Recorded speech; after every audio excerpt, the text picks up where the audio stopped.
Bienvenue. Voilà, je ne sais pas ce que vous inspire la photo de cet enfant, mais je l'ai choisie car il me semble qu'elle illustre bien le message qu'on va partager ensemble ce matin, avec, si ça marche, ce titre. Hop. Que les malheureux écoutent et se réjouissent. Donc on a l'impression que cette petite fille là, elle est dans cet état attentive. Donc lorsque j'ai réfléchi et préparé ce message, j'ai été émerveillé parce que j'ai découvert encore dans la parole de Dieu et j'ai vraiment hâte de pouvoir le partager avec vous. Souvent, on préfère s'éloigner des gens qui souffrent ou qui sont malheureux parce que c'est pas drôle d'être dans leur entourage. Et on remarque qu'au départ, les gens qui traversent des drames sont entourés, mais progressivement, après une certaine période, il y a un tri qui s'opère parce que c'est difficile à supporter. Mais le message de ce matin, c'est précisément pour ceux qui sont malheureux. Donc, vous l'aurez compris, un message d'espoir qui vaut la peine qu'on s'arrête et qu'on y prête attention, croyant que réellement quelque chose de concret peut se passer. Que les malheureux écoutent et se réjouissent. Alors c'est un message qui déjà fait écho dans mon cœur, avec plusieurs choses. Déjà mon expérience personnelle avec l'Évangile, et quelque part aussi mon cheminement avec le Seigneur. Le jour où j'ai rencontré un voisin qui vivait quelque chose de différent par rapport à la foi et dont l'expérience m'a interpellé. Un homme qui avait tout perdu, qui avait été profondément malheureux et qui avait trouvé le secours, la paix en Dieu et qui m'a conduit à m'intéresser à Dieu, à l'Évangile, à la Bible, à la foi et à comprendre que tout cela, ça pouvait être tellement différent de ce que j'imaginais jusqu'alors. Et pour reprendre une image de la Bible, l'Évangile, le message de l'amour de Dieu pour nous, du projet de Dieu pour nous, c'est comme un trésor caché que quelqu'un peut-être va découvrir par hasard et qu'il sera prêt dans sa joie, à tout donner pour pouvoir se procurer ce trésor. Ou encore, comme une perle d'un grand prix que quelqu'un cherche toute sa vie. Et au moment où il la trouve, il se rend compte qu'il n'y a plus que ça qui compte et que ça qui est important. Et donc vous allez voir ce matin avec moi qu'à travers le passage qu'on va lire ensemble, il y a une profondeur. Quand on prend la peine de mettre en parallèle la vie de David et les psaumes qu'il a écrits, puisqu'on va s'intéresser à la vie de David, on découvre combien il y a une richesse et une profondeur extraordinaire dans son expérience. Voilà, donc on va poursuivre ensemble notre découverte de l'histoire de David, un court passage.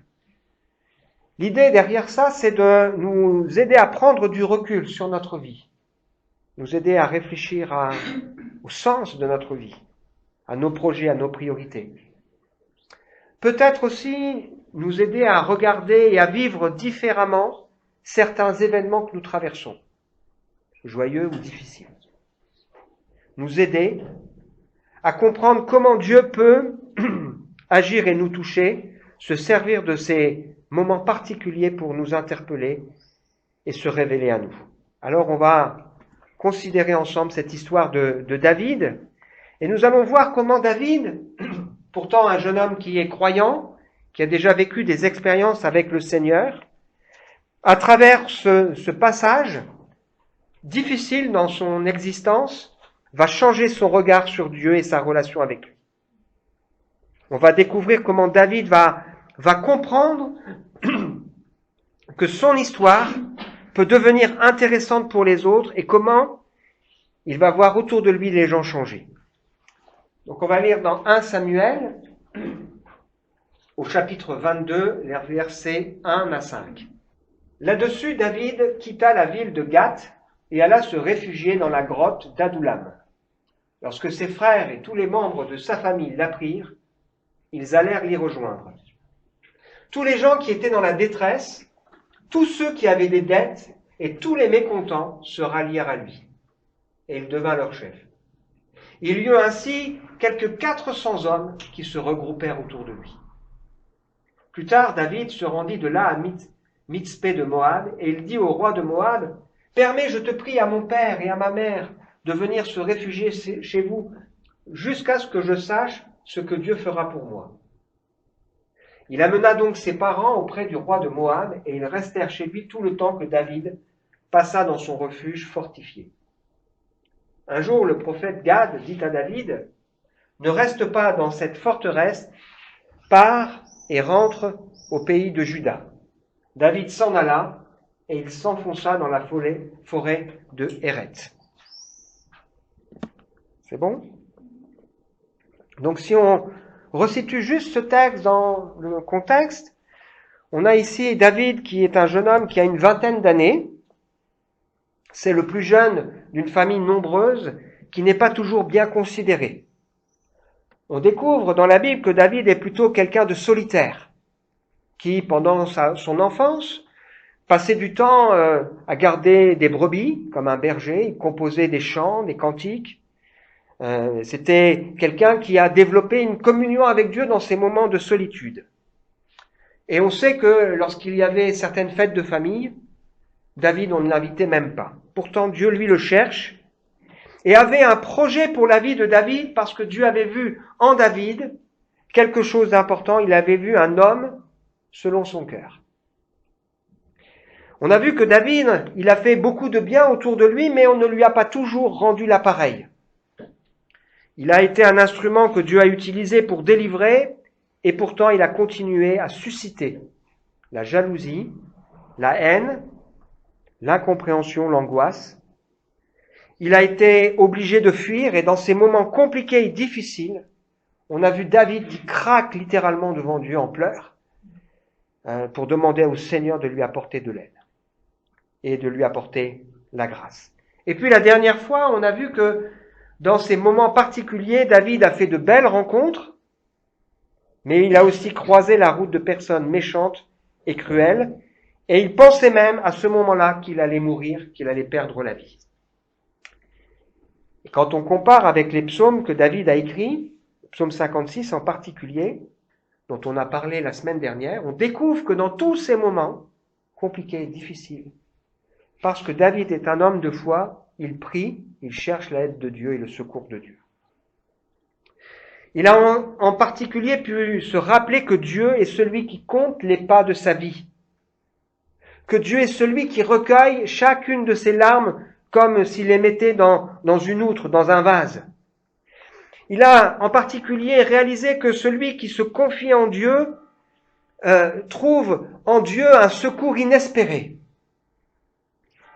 Il peut marcher avec confiance dans la présence du Seigneur.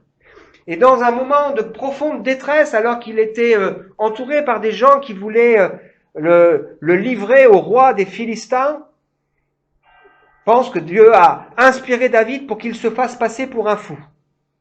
Et comme David s'est fait passer pour un fou, ce roi Abimélec l'a laissé tranquille et a décidé de le chasser. C'est le contexte dans lequel on se trouve ici. Et c'est dans ce contexte que David va composer le psaume 34 que nous avons lu au début du culte. Quand un malheureux crie, l'Éternel l'entend. Il le sauve de toutes ses détresses. Quand on le cherche, quand on tourne vers lui les regards, on est rayonnant de joie. Il a pu composer ce psaume où il évoque que Dieu est celui qui nous entoure et qui nous arrache au danger et que l'homme qui cherche en lui son refuge est heureux, que rien ne manque à ceux qui le craignent.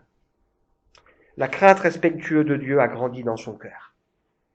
David, donc, c'est un homme croyant qui sait des choses sur Dieu et qui commence à gagner en profondeur dans sa relation avec le Seigneur. Il découvre à quel point Dieu est proche de nous. Et ce matin, une des questions que j'aimerais nous poser, c'est quelle est l'image que nous avons de Dieu? Que le Seigneur nous aide à avoir une image juste de lui. Cette image juste de Dieu ne peut venir que de la personne de Jésus-Christ qui incarne en lui tout ce que Dieu est. Il est venu comme une lumière pour nous révéler Dieu, pour nous révéler sa sainteté, pour nous révéler aussi sa grâce, pour nous révéler la vérité.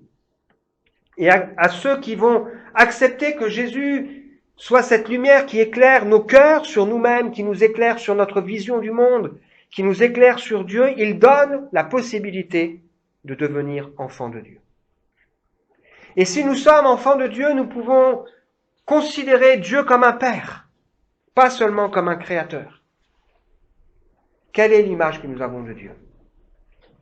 La Bible nous décrit Dieu pour celui qui se confie en lui comme quelqu'un de proche et d'engagé, qui regarde chaque détail de nos vies, qui sait nos pensées, qui sait nos soupirs, qui sait chacun de nos gestes, qui connaît chaque jour qui nous est destiné avant qu'aucun d'eux n'existe. Elle nous présente Dieu comme quelqu'un d'attentionné, plein de compassion, qui est sensible à notre détresse, rempli de joie et rempli d'amour.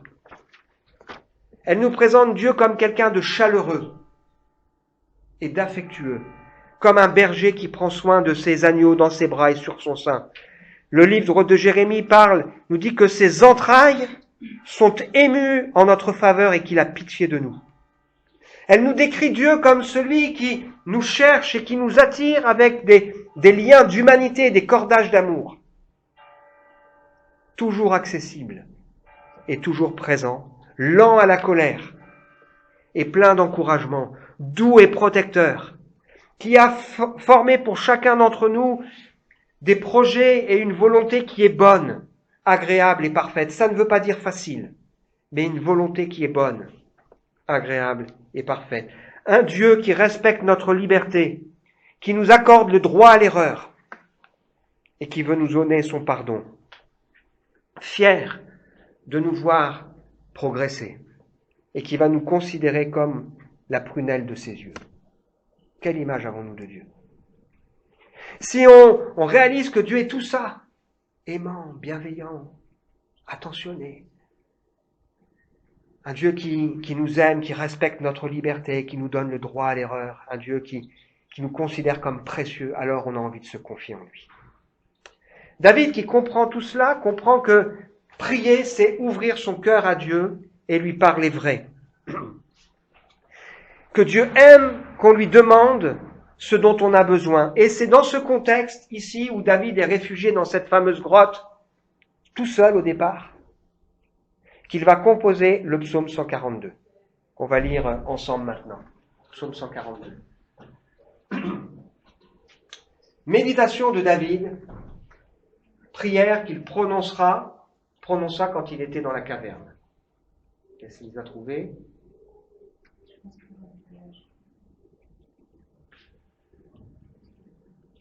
Je pense que c'est 141 peut-être pour vous.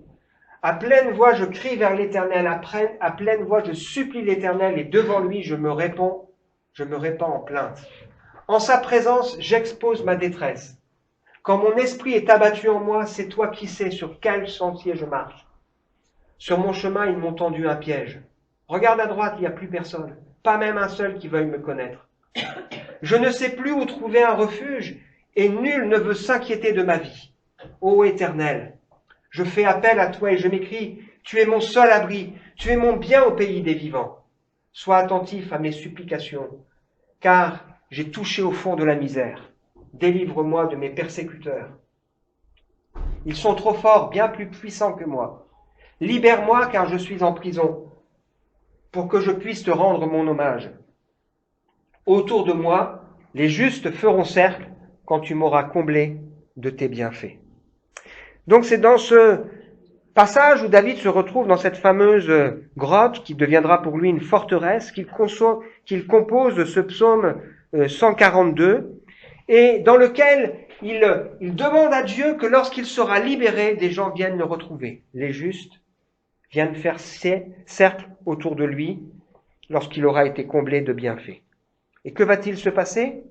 Cet homme méprisé par sa famille, abandonné par tous, va voir arriver sa famille, qui viennent trouver du secours auprès de lui, et va voir revenir autour de lui 400 hommes qui ne sont pas les meilleurs, mais qui vont décider de le rejoindre. Ces hommes-là qui seront autour de David, si vous lisez la suite de son récit, vous verrez qu'ils deviendront les vaillants hommes de David, et certains iront plus tard jusqu'à être prêts à livrer leur vie pour le sauver. La Bible nous raconte même qu'à un moment donné, David va demander, il dit, j'aimerais tellement boire de l'eau que je buvais autrefois, et il y a 3 hommes qui vont aller au péril de leur vie chercher de l'eau pour David, parce qu'ils l'aiment, parce qu'ils sont attachés à lui. Donc la première leçon qu'on découvre dans l'histoire de David, c'est que dans cette caverne là où il est seul, il crie à Dieu, il prie, et il découvre que Dieu est celui qui, à quel point Dieu est proche de lui, à quel point Dieu l'entend, il formule cette prière, Dieu envoie des gens autour de moi. Et il va se retrouver entouré, et de sa famille, et de 400 personnes. La deuxième leçon pour nous ce matin, c'est que David découvre que son histoire, que sa vie est intéressante pour les autres. Vous imaginez le contexte. Ce garçon qu'on exclut des fêtes de famille, que son frère, lorsqu'il est envoyé par son père pour lui apporter des vivres sur le champ de bataille, son frère méprise et le regarde enflammé de colère, en disant qu'il est là à garder que des petites brebis et qu'il connaît ce petit prétentieux et ses mauvaises intentions. David voit venir son frère, ses frères, ses parents venir l'entourer, chercher du secours en lui. Là, sa famille vient chercher du secours et écouter ce qu'il dit. Et David va raconter son aventure. Il raconte, voilà, j'étais perdu, j'ai crié à Dieu, et puis Dieu m'a mis à cœur de me faire passer pour un fou, et il m'a délivré. Et voilà, j'ai composé un chant, le psaume 34, dans lequel je raconte que quand un malheureux crie, l'Éternel entend. Et ce psaume, il le livre à sa famille. Et la suite du psaume, c'est une instruction, la deuxième partie de ce psaume, c'est « Venez, écoutez-moi, je vous enseignerai la crainte de Dieu. Veillez sur vos lèvres, recherchez Dieu quand les justes crient. L'Éternel l'entend et il les délivre de leur détresse. Il est près de tous ceux qui ont le cœur brisé, de ceux qui ont l'esprit dans l'abattement. » David peut en parler, parce qu'il l'a lui-même vécu. Quand un malheureux crie, l'Éternel l'entend et il le sauve de toutes ses détresses, il peut le dire, parce que lui-même il l'a vécu. Et quand sa famille écoute, quand ces hommes qui le rejoignent écoutent cette histoire, ils sont bien obligés de reconnaître, oui, Dieu est intervenu et a béni ce garçon, a béni David. J'aimerais nous inviter, nous encourager ce matin à comprendre que si dans nos vies, nous traversons des moments difficiles, que ces moments difficiles, nous les vivons avec Dieu, et que nous expérimentons le secours de Dieu, nous avons quelque chose à raconter qui va intéresser ceux qui sont autour de nous. Toutes les expériences que le Seigneur nous donne de vivre, un jour nous pouvons en témoigner. David, c'est vraiment quelque chose qu'il a compris.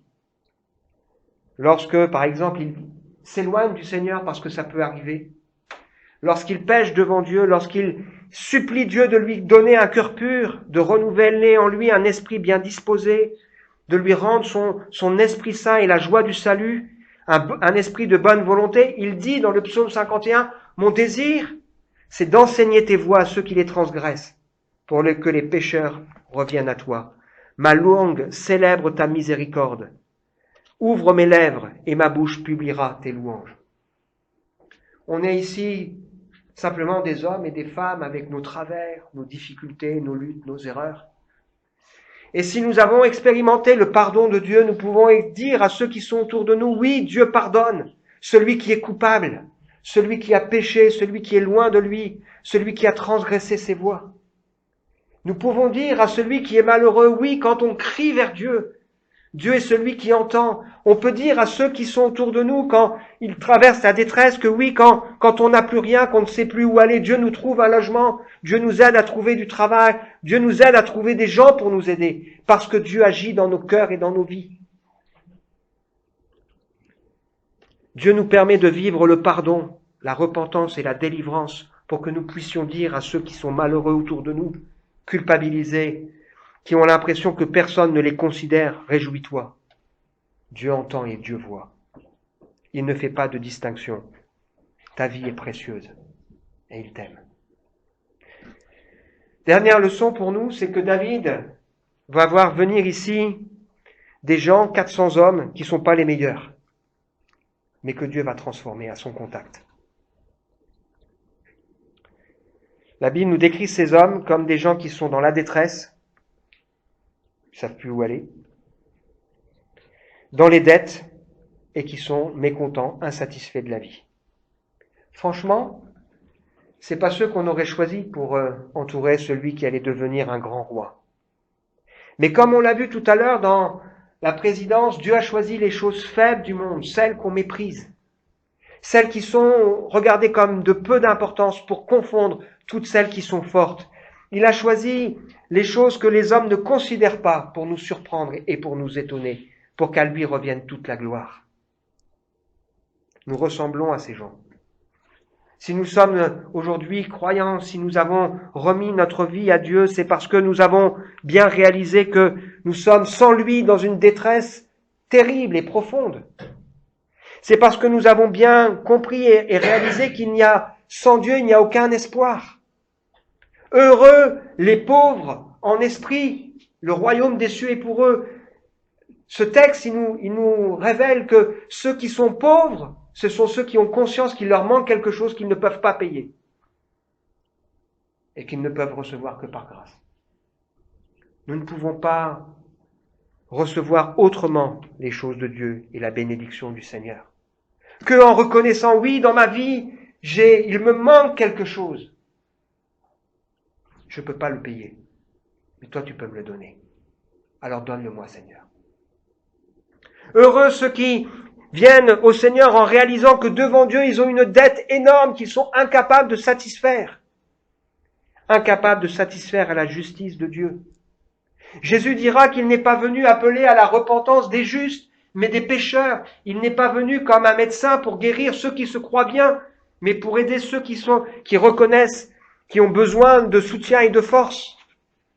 Ceux qui ont des dettes. Le péché, le mal dans nos cœurs, dans nos vies, c'est comme une dette que nous avons vis-à-vis de Dieu.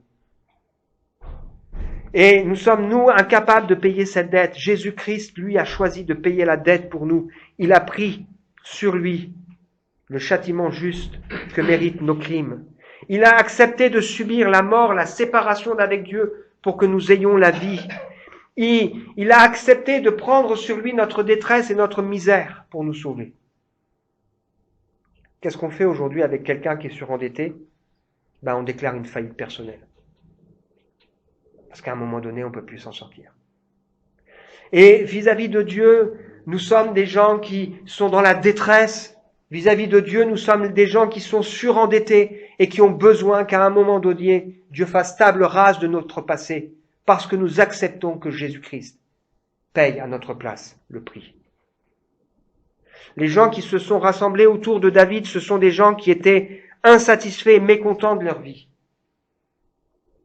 Pourquoi y a-t-il si peu de gens qui se tournent vers Dieu? Parce qu'il y en a trop qui espèrent trouver de la satisfaction ailleurs.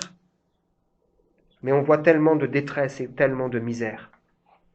L'être humain ignore trop souvent qu'il a dans le cœur un vide que seul Dieu peut combler. C'est ce qui fait que quand on l'a rempli par quelque chose, on a besoin de le remplir à nouveau. C'est ce qui conduit à tellement d'addictions. C'est ce qui conduit les pays les plus développés qui ont tout avec les gens les plus malheureux et les plus tristes.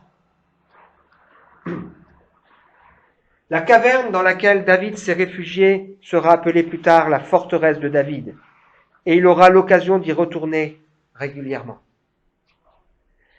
Il découvre dans cette caverne qui est Dieu, il découvre que Dieu effectivement entend sa prière et attire auprès de lui des gens qui cette fois-ci ouvrent les yeux et le regardent différemment. Et il découvre que son histoire intéresse et que les gens peuvent changer à son contact. C'est exactement ça l'évangile. Dieu qui nous touche, qui nous dit ton histoire elle intéresse les autres, raconte-la, partage-la, témoigne, et puis observe. Dieu qui transforme la vie de ceux qui sont à ton contact, au contact de l'évangile.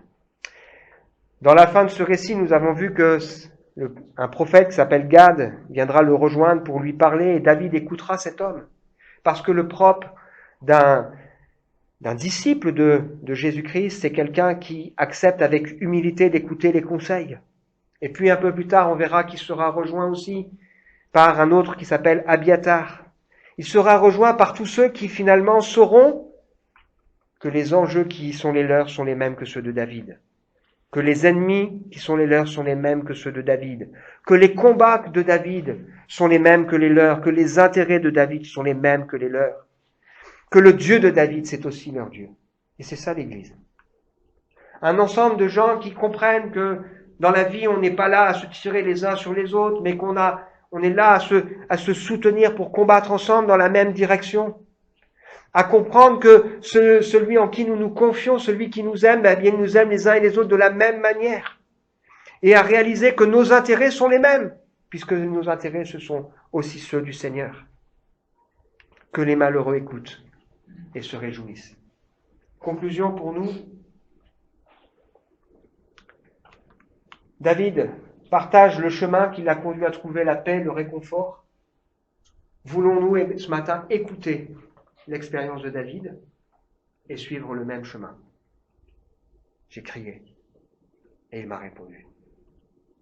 Parce que quand quelqu'un crie, le Seigneur entend. Quelle est l'image que nous avons de Dieu? Quelle est l'image que donne la Bible? Et laquelle voulons-nous croire? On combat dans nos cœurs, les uns et les autres, avec une fausse image de Dieu. Est-ce que c'est celui qui simplement est là pour nous juger, celui qui est loin, celui qui ne peut rien faire pour nous, celui qui voit sans cesse ce qui ne va pas dans notre cœur, celui qui est sans cesse en train de nous faire des reproches, celui qui est exigeant, dur, sévère? Ou est-ce que c'est le Dieu que la Bible présente?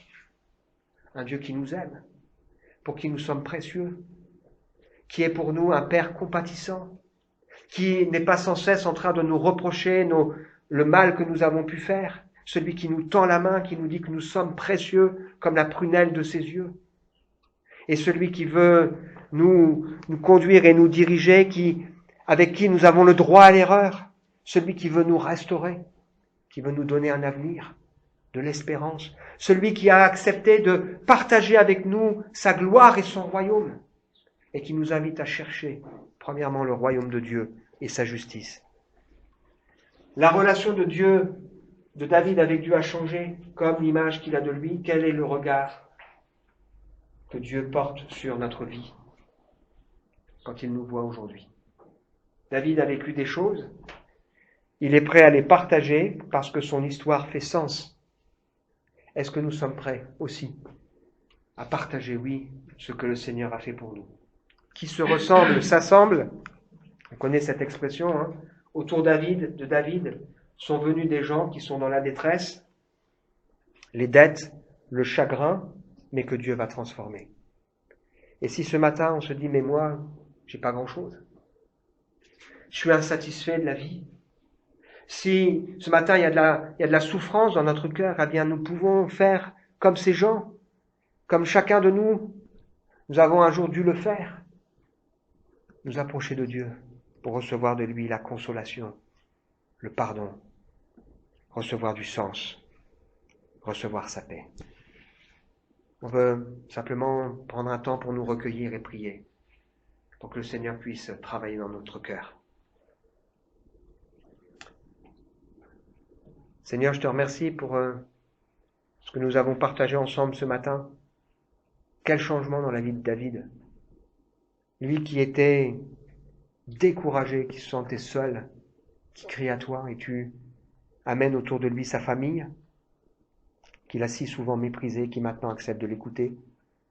Tu ramènes aussi autour de lui des hommes qui sont malheureux, qui ne savent plus où aller, et qui trouvent dans cet homme celui qui a expérimenté quelque chose que eux aussi veulent vivre. Je te prie, Seigneur, ce matin, de toucher encore le cœur de chacun de nous, de nous aider à réaliser cet amour extravagant, infini de Dieu, qui nous cherche, qui veut toucher nos cœurs, veut toucher nos vies et veut se révéler. Je prie, Seigneur, pour que celui qui est dans le chagrin puisse déposer ce chagrin, celui qui est dans le questionnement puisse recevoir de toi les réponses. Je prie pour que celui qui est malheureux puisse trouver en toi le bonheur et la paix. Je demande ça avec confiance, dans le nom de Jésus. Amen.